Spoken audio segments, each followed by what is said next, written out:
আসসালামু আলাইকুম ভিউয়ার্স, এই মুহূর্তে ব্রেকিং এবং এক্সক্লুসিভ ভিশনে হাজির হলাম। দুর্নীতির কালো টাকা, ঋণ খিলাপির বাজেট প্রত্যাখ্যান করেছেন কিন্তু এই এবি পার্টির নেতা ফুয়াদ হাসান, এবং তিনি সেই সাথে সরকারকে চোখে আঙ্গুল দিয়ে বলে দিলেন এই দুর্নীতির আরও মহোৎসবে পরিণত হবে, কেননা ঋণ খিলাপি কিন্তু এই বড় লোকরাই করছে এবং এই বাজেটটাও তাদের জন্যই হয়েছে বলে দাবি করেন এই ব্যারিস্টার ফুয়াদ। শুধু তাই নয়, আরও এমন এমন বিষয় তুলে ধরেন যেই পয়েন্টগুলো হয়তো এর আগে কখনো কেউ তুলে ধরেনি।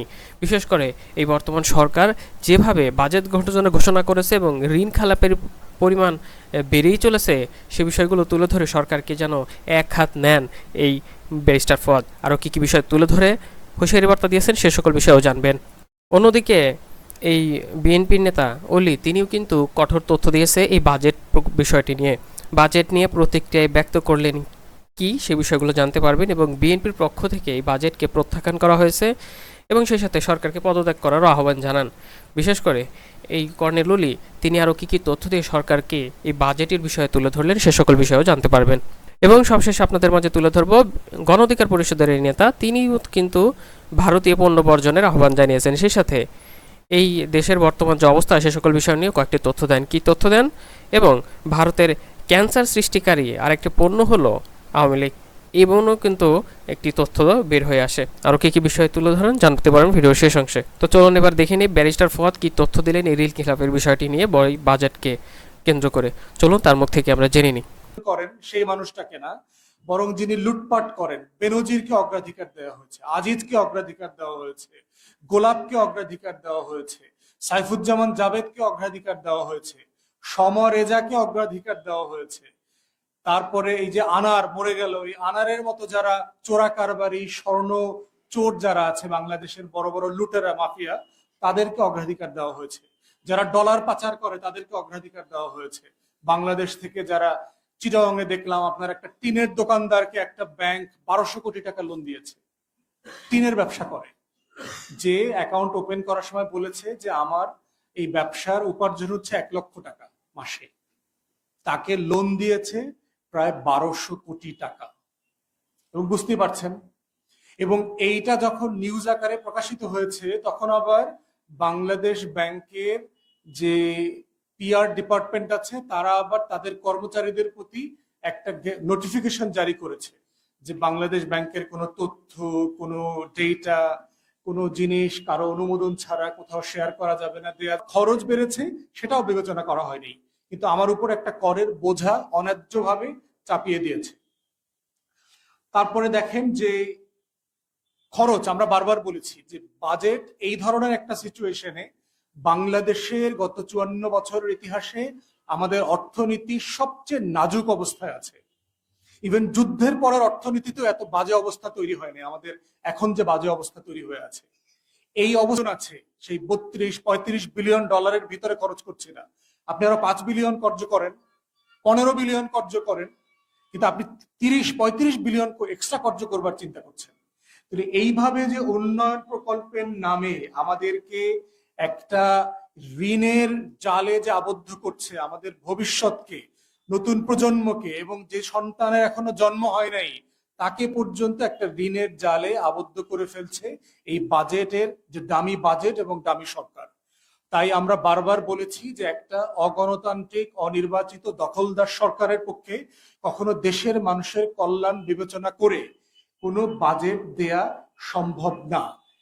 শুধু দেখেন খরচের খাতগুলো দেখেন, বাজেটের শতাংশের হিসাবে যে আপনার যদি 100 টাকা থাকে, আমাদের 15 টাকা চলে যাবে শুধু সরকারি কর্মকর্তা কর্মচারীদের বেতন দিতে। অথচ এর আগে আমি বলেছি যে এটা আমাদের যে কর্মকর্তা কর্মচারীর সংখ্যা আছে এটার 1/10 দিয়ে আপনি বাংলাদেশ রাষ্ট্রকে চালাতে পারবেন। এদিকে এই বাজেট বিষয় নিয়ে কিন্তু মুখ খুলেছে কর্নেল লি, বিএনপির এই মুখ্য নেতা। তিনি কি তথ্য দিলেন এই বাজেট নিয়ে এবং সরকারকে নিয়ে, চলুন তার মুখ থেকে আমরা জেনে নিই। হ্রাস পেয়েছে প্রায় 16%। বাজেটে মূল ঘাটতি হচ্ছে 2,51,600 কোটি টাকা। ব্যাংক ঋণ, বিদেশি ঋণ, তার অঙ্ক দাঁড়াচ্ছে 1,37,500 কোটি টাকা। মাথা পিছু ঋণ দাঁড়িয়েছে 1,80,000 কোটি টাকা। কর আদার হ্রাস পাওয়ার পরে ফলে সম্পূর্ণ বাজেট ঋণের উপর নির্ভরশীল। কর যদি মানুষের কাছ থেকে আদায় করতে না পারে, ঋণ খেলাপিরা যদি ঋণ পরিশোধ না করে, এই বাজেট কখনো বাস্তবায়ন হবে না।